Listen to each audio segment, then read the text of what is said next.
Hey guys, this is Hell Hades. This is going to be another Raid Shadow Legends video. Guys, I did a video yesterday. I was like, patch 3.2 is coming out. Look at this. We've got a new champion for a fusion and we've got some new storage. The day after, the day after we get that information, the content creators were then told highlights 3.2 and there's a ton of different stuff. There's a ton of new stuff. So here we go again. This is like patch 3.2, the real patch notes. I wish they'd just dropped all of the info at the same time. So there's a bunch of new champions. There's actually, I think there's 12 new champions, guys. I want you to comment below before we start. How many do you think are going to be undead? Let's just play the undead game. How many? Right, we're going to go in. I'm going to talk through the different champions. What do I think? Like initial view, first view of it. And then there's a few bits at the end, actually, which are additional as well, which we didn't know about. So I'll get to that once we get through the champions. I love it when they... Look, I've got to be honest. I love it when they drop new champions in the game. It's a fun part of the game. They do a good job of it. And they seem to be just dropping loads at the moment. So every patch, it's like there's a whole ton of them coming through. The first one then, we've got a legendary force attack-based orc. I like this layout as well, by the way they've kind of got the books here. So what's this orc all about? He has got double hit A1, 35% chance to stun, doesn't improve. The chance increases to 50 if the target's turn meter is equal or below 50.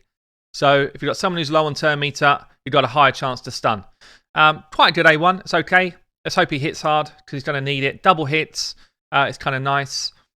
Attack attack one enemy 4 times on his A2. Each critical hit has got a 50% chance of decreasing the cooldown of his A3, which is quite cool as well. So all of the books are about damage.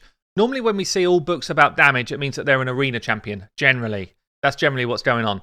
And then he's got the A3 then. AoE ignores 20% of each target's defense. Wow.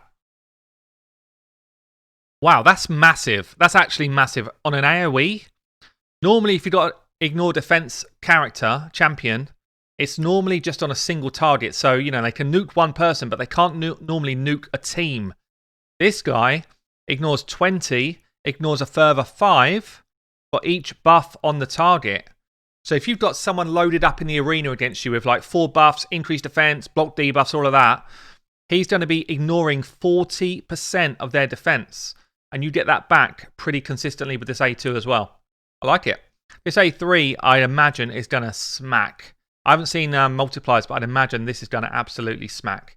We've then got a passive, increases this champion's speed by 6 and crit damage by 7 for each enemy this champion kills in a round. So that's more for like wave content, faction wars, that type of stuff. Stacks up to 30 speed and 35 crit damage, so you can kill up to 5. You get 5 bonuses for each. Whenever an enemy champion is revived, so it's a separate part, fills this champion's turn meter by 30% for each revived enemy. So if your enemy revives 2 or 3, then he's pretty much filling this whole bar. Then places increased attack and increased crit damage buff on this champion. Okay. Interesting. If he smacks hard, he's going to be a lot of fun. It's going to be a lot of fun to play with. King Garog. I think it's going to be cool. Roxanne then. Another legendary. Lizardman. That's good. We do need more Lizardman. Attack force basis as well. Attacks one enemy. 50% chance of filling this champion's turn meter by 10%. Also has a 50% chance of placing a perfect veil on this champion if it's a crit. That's quite cool. It's quite cool. Perfect Veil is one of the strongest buffs in the game. It hides your champion and it makes him take less damage. Chance to gain his turn meter is okay. It's 50-50s. It's not bad. We're not seeing if he needs books or not, but I'd imagine books will kind of improve that maybe to 75. A2 Jungle Ambush fills this champion's turn meter by 50 after an attack. 75, probably 100% chance to place a stun on one target for 1 turn whilst under Perfect Veil. Without Perfect Veil, it's a sleep. A stun is tons better than a sleep. A sleep, you just wake them up. A stun, they completely miss a turn. Places Perfect Veil on this champion for 2 turns after attacking without the veil. So both attacks so far give him a veil. It's pretty cool. Flicker Step attacks all enemies. Probably 100% chance of putting decreased defense and weaken on. Decreases the cooldown of jungle ambush by 2 turns. A lot of these new champions, they've just got a ton of stuff going on to try and get your head around. Attacks whilst they're under a veil. If they're not under a veil, it's a single target hit, just a decreased defense and weaken, and puts the perfect veil on him. So far, all of the abilities put the perfect veil on, but A2 and A3 are massively better when the perfect veil is already on. He's got a passive here, Chameleon, places block debuff and strengthen. I think that's meant to say 25%. I don't think there is a 20% strengthen. I think there's a 15 or a 25, if I'm right. Places strengthen buff on him for 1 turn and continuous heal for 2 turns whenever they get a veil. Wow. Wow. So it feels like you really need a perfect veil champion or a veil champion to go before he goes. Otherwise, you get a weak version of whatever he does first out. So I feel like you need a veil champion to go before he goes, and then it sounds mental. It sounds mental after that. So interesting champion. I really like the design. There's a lot of if this, if that type of stuff going on, but sounds like he's going to be a cool champ. Sounds like for a Lizardman as well. I mean, it's a bit... I just feel like sometimes they don't think that hard. So if you think about Lizardman right now, we've already got a Draco that places decreased defense and weaken, AoE. And we've got a Fushan that places a chance to place decreased defense against a lot of mobs. There's not that many factions that have got AoE, decreased defense, and weaken. We've got one here. We've got loads of decreased defense. We've got decreased defense here, but not the two together. Like, there's just not that many factions that have got it. Like, nothing here. Nothing here. You know, just, again, just like, look at your game and make decisions based on what's already in your game, because this is a weird one for me if you're talking faction wars. But anyway, sounds like an interesting champion, especially if you've already got a Veil champ with him. He's also got a Doom Tower aura as well. Crit rate, which is okay. This is Iron Brago. So I did a video on this guy yesterday. He's going to be the fusion event starting this Thursday. So 2 days' time from this video. I already talked about his kit, which seems okay. He's got this kind of cool defense mechanics to try and help your team. We didn't know books at the time. This guy loves to read. I mean, we've got... Wow, they're doing this a lot at the moment. 16 books? Such a lot of legendary books. Such a lot of legendary books for the average player. So whoever gets this fusion, you know, probably 90% of people that get this fusion will not be able to max out his skills. And he massively benefits from books. So you've got 10% debuff chance on his A1, of chance of decreasing duration of buffs. That's kind of like, okay, I don't mind missing out on that. You've got another 25%, so you take it to 100% chance of putting in a stun on someone. That's pretty big. And the final ability here is kind of huge. You know, an extra 25% chance to stun and put decreased attack on when you're only on 50%. It's big. So I think people might be a bit upset about this. It's a lot of books, and his kit is good. It's good, mainly interesting because of this defense mechanic at the bottom. We've been told, actually, which is different to what I said in the video yesterday, we've been told that his increase of defense of all allies by 10% of this champion's defense is based on when he enters the dungeon. So if you've got 4,000 defense when you're going in, everybody's going to get 400. If you put an increased defense buff on, that's not going to change the defense number you get. So when he enters the dungeon, that's his defense number. And that is a cool ability, by the way. That's a cool passive to have, to play around with. But yeah, lots of books here. Just get into the epics then. So Melga Stillgirdle. We've got a new dwarf coming in. Spirit Affinity. HP-based champion is cool. I like that. So Inspiring Violence. Attacks one enemy. 50% chance. Books up to 60, 75 of removing one debuff from a random ally. I'm calling that one out as weak source. Weak source ability. 75% chance of removing one random buff, or debuff, sorry, from one random ally. If it was 75% chance of removing a debuff from each of your allies, or even a 50% chance from each of your allies, love it. But one random ally, one beat, it's just not enough. Just not enough for me. For all these books, I mean, look at these books again. She loves a read on this A1. Look at this. 8 books on that A1. That's scandalous, that is. Sheer Grit.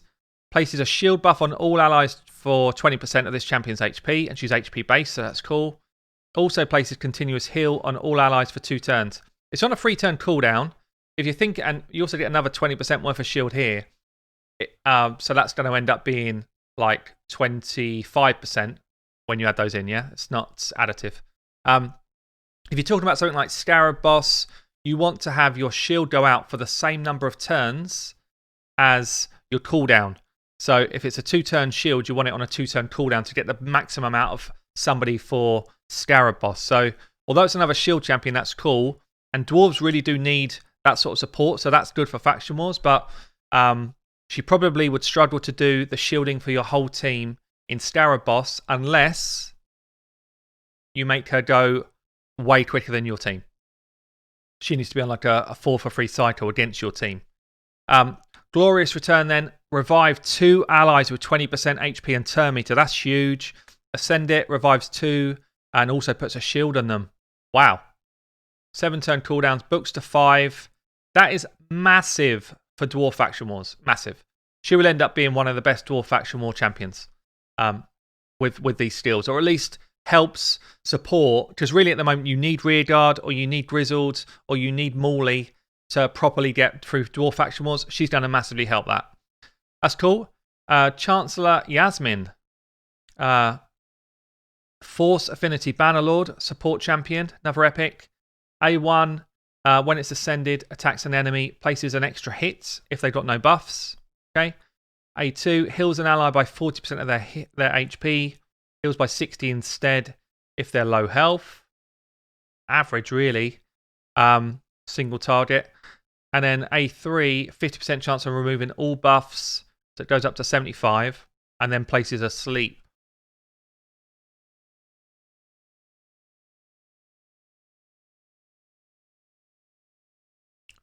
She feels useless. She feels rubbish for me.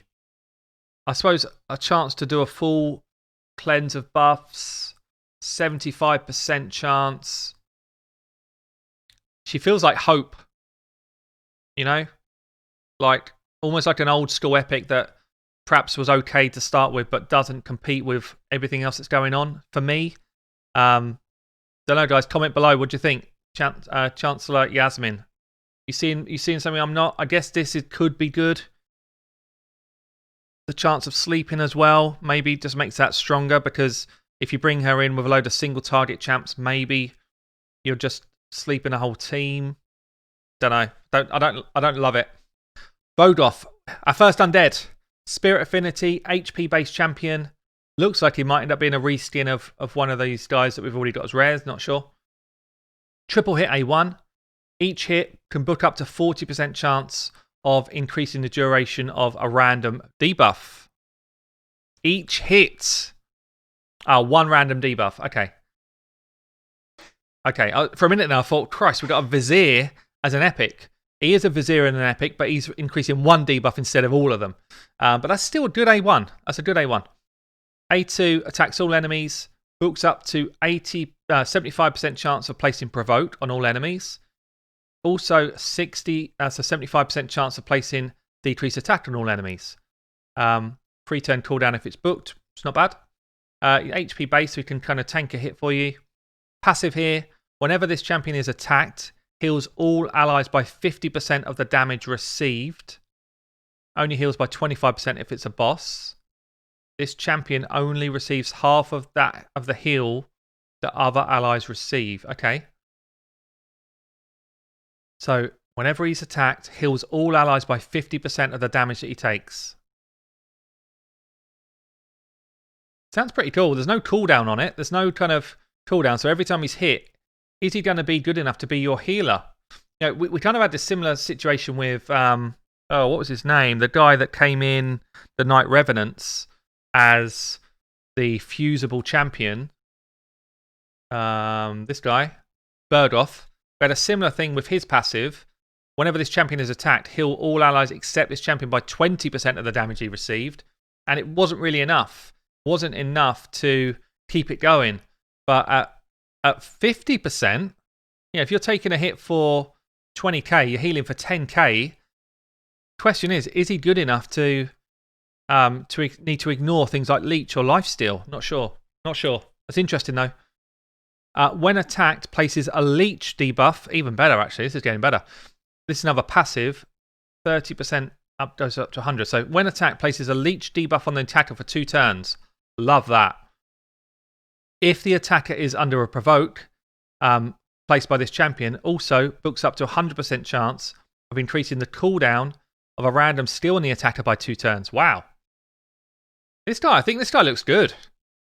He's got good stats. I think this guy looks pretty cool for an epic. I like the look of this guy, Bodoth. Let's see Bodoth. Let's have a look and see what he's actually like when he comes through. But that looks pretty interesting to me. Right, Armina. Epic, magic, affinity, attack-based barbarian. Okay. What we got then? Attacks one enemy. Chance to place a stun. 45%. Feels pretty standard nowadays. Not a bad one. A2. Attacks all enemies. Books up to 100% chance of placing decreased defense. We love that.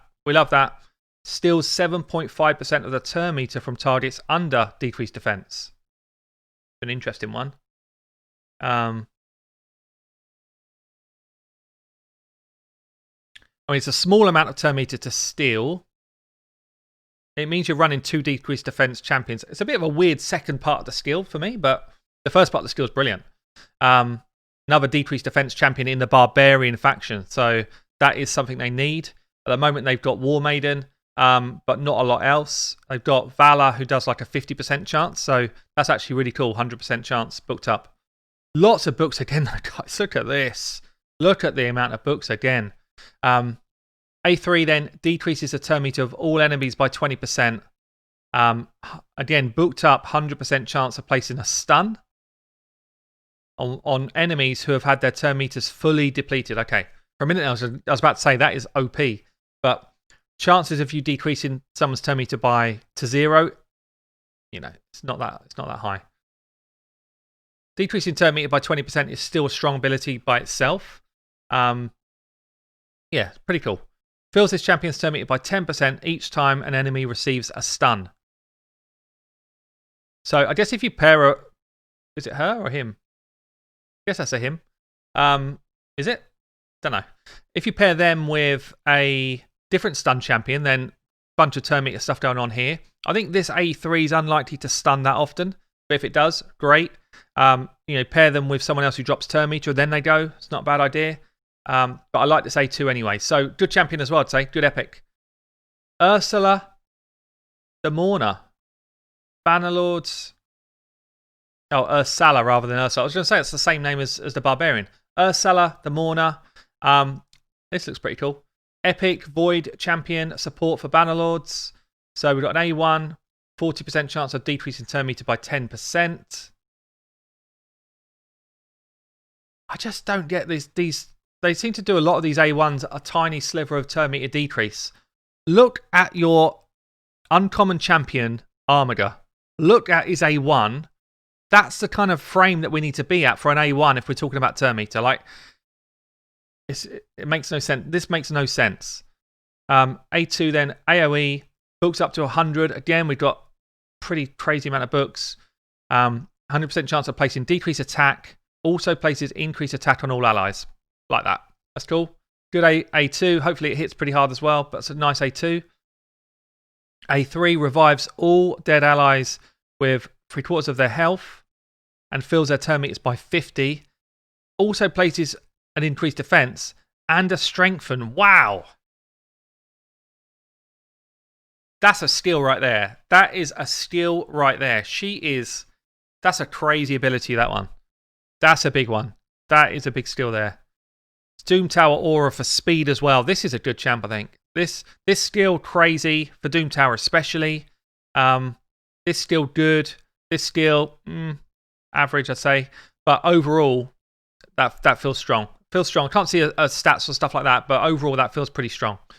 Annex then. So Annex is a spirit attack-based undead. Number 2, ding. Epic. So what we've got here then, A1, double hits. Each hit has got a chance of placing decreased defense for 2 turns, 35%. It's a bit low, but each hit, I guess, so what's that? Probably rounds out to be something like a 60% chance of it landing, I guess. 50 to 60. A2, double hitter again. Each hit has got a chance of placing decreased accuracy and a poison for 3 turns. Okay. Books up to 100, so I guess you definitely get decreased accuracy, you get a poison out for 3 turns. 3 turn cooldown, it's okay, it's not great. A3, single target hits. Books again to 100 of placing weaken. So you've got a decreased defense, you've got a weaken, you've got poison. Loads of debuffs here, which is kind of cool. But I'm not sure really. Heals his champion by 50% of its damage. Okay, and then we got a passive. Places increased defense on this champion when their HP drops. Places increased attack on this champion when their HP drops below 50. Active effect grants an extra turn when this champion drops below 10. I mean, it's another decreased defense and weaken champion, which is good. 100% chance to get the weaken out is strong. With a bit of poison in there as well. It just feels like... Yeah, I don't know. I don't know if I love this guy, really. You're not going to be keeping these debuffs up the whole time. Yeah, I'm not sure about him. All single target stuff. I guess maybe for Fire Knight, you've got 2 double hitters. Yeah, I'm not sure about that guy, really. Ferrark in the fat. Barbarian. A nice fat Barbarian to come in. Always good. Spirit Affinity attack-based. Attacks 1 enemy, 40% chance of placing decreased defense. Books up to 50. Okay, that's cool. Attacks 1 enemy, 75% chance of placing HP burn and 2 poisons. Books to 100. I guess this maybe is kind of like a Soraf champion coming in. Places increased crit rate and crit damage on all allies except this champion. Then all allies except this champion will attack 1 target. 4 turn cooldown. So that's basically like an enhanced ally attack. That's cool. That's a cool ability right there. Deflects 20% of all incoming damage this champion receives onto allies. Okay. This damage will be spread equally across all allies. That's actually kind of good as well. So if you've taken a 100k hit, instead everyone else takes like 20k. It doesn't say like a cooldown or anything here. Oh no, sorry, deflects 20% of it. No, I'm completely read it wrong. Deflects 20, so if you're taking a 100k hit, the 20k gets split across everyone else. It's a bit weird. I guess if he's going to have a low base defense or low base HP, which he probably has, then it makes sense because it'll be hard to keep him alive otherwise. But I do like this different style ally attack. 4 turn cooldown, not bad. Decreased defense, poison and HP burn. Could be a clan boss champion if his defense is not complete. Weak source. Yeah, okay. Not a bad one. Dehuck the Pierced. A magic affinity defense-based orc. Epic. So double hitter here. Each hit's got a chance for decreased accuracy. AoE A2 books to 100% chance of placing decreased attack. And also has a 75 books to 100% chance of placing decreased defense on each crit. Let me just make sure I'm reading that right. Another decreased attack and defense champion, like a Stag Knight. Books to a 3 turn cooldown, again, like a Stag Knight. That is, I mean, that's why Stag Knight's so good, by the way. Like, Fire Knight is absolutely top draw. This feels really strong. 100% chance booked, and it's not as crazy on the books. Decreased attack, decreased defense, if you're doing a crit. Yeah, I like that. Like that a lot. And then we got an A3, and it's a defense-based champion as well. Then we got an A3, places provoked for 1 turn on a target Also has got a chance, 75% chance of placing Provoke for 1 turn on 2 random enemies. So potentially you get 3 of them. 2 or 3 probably. Places Reflect buff on this champion and Unkillable on this champion for a turn. 3 turn cooldown. 4 turn cooldown. That's okay. I think he's all about this A2 to be honest, but that's not a bad ability as well. Defense based, so provoking people as a defense based would reflect damage. Not bad. Yeah, I like him. I think he could be good. Another Orc. Saguina. Sacred Order, support, magic based. Epic. Attacks 1 enemy 3 times. Each hit, 20% chance of decreasing the duration of 2 random buffs. Okay. Goes up to 30. Cannot remove a debuff from this champion.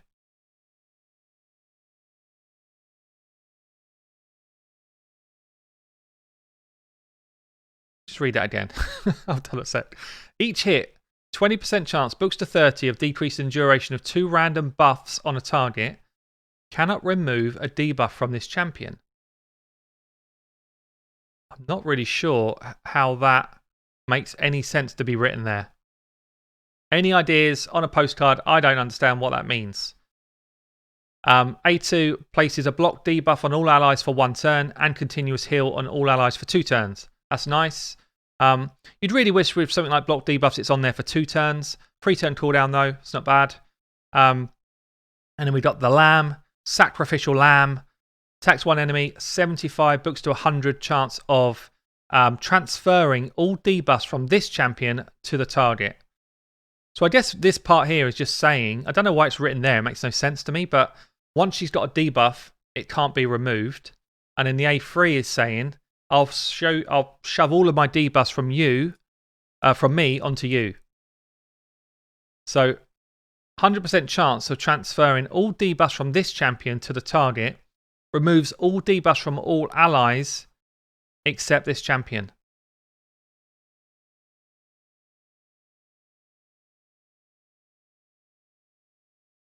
If I'm reading it right, and I might not be, I think what it's saying is, if I've got decreased defense and weaken on me and my whole team, I'm going to put those 2 debuffs on the enemy. I'm going to cleanse my team, but I've still got decreased defense and weaken on me. I think that's what it's saying. It's an interesting skill. It's a cool to have a cleanse, 100%. It's cool to transfer debuffs onto your enemy. Looks like this could be an interesting champ. I'm not sure. Interesting champ, I'd say. Old Hermit Jorg. Magic Affinity Orc. A1 attack an enemy. 40% chance of an HP burn. Not bad for an A1. A2 increase attack on all allies and fills Termitria by 20%. It's okay. Guess it's okay for like an arena go second champion. You're increasing your attack. A bit like Seeker, really. You're increasing your attack. You're increasing Termitria. Very like Seeker, actually. In fact, very like Seeker, but it's on a 3 turn cooldown. I was about to say then, like, if that was a 2 turn cooldown, we might have some new metas popping up in the clan boss, but it's on a 3. Revives 2 random allies with 60%. Fills them Termitria and puts a perfect veil on them. 5 turn cooldown. Cool. For an Orc, do we have a revived champion already in Orcs? Quick check. We've got Shaman as one of the early ones. I think that is it. I think that's it. So that's a welcome additional champion because Shaman is kind of like average at best. So a welcome Orc for Faction Wars for sure. I'll go. Ogren Tribe support magic. What's this? 35% chance of placing a leech like that. The chance increases by 5% for each enemy alive, so it's at least a 40 then. AoE, decreased defense, books to 100. Also, 75 chance of block buffs. The chance increases by 5% for each enemy alive. That's a cool skill. That is a cool skill for something like Faction Wars or Doom Tower. It's actually a pretty cool skill for Clan Boss as well. Decreased defense and leech so far. 2 great abilities for Clan Boss. We've got removes all heal reduction debuffs from all allies. It's very specific. Then removes 1 random debuff from all allies. Then heals. Have we got a Doom Tower boss that puts heal reduction on us? I guess we must have. Or maybe it's a Faction War boss or something. If all allies are dead, revives them instead. then fills their Termitria. Okay.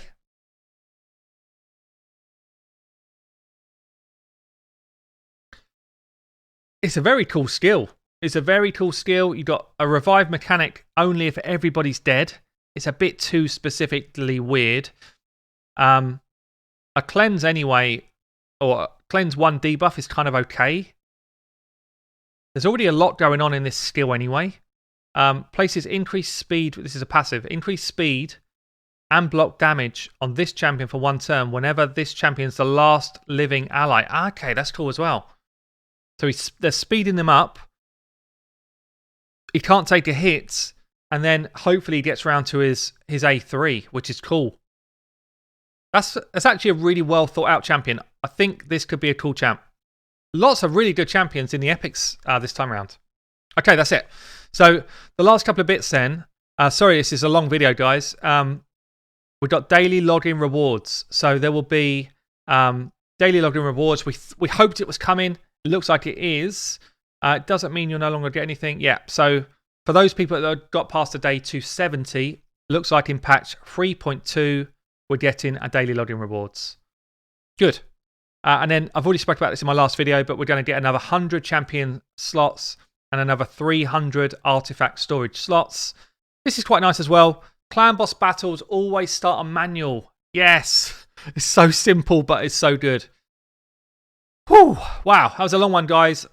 Let me know your thoughts below. Lots of strong epics, I think. Lots of strong epics.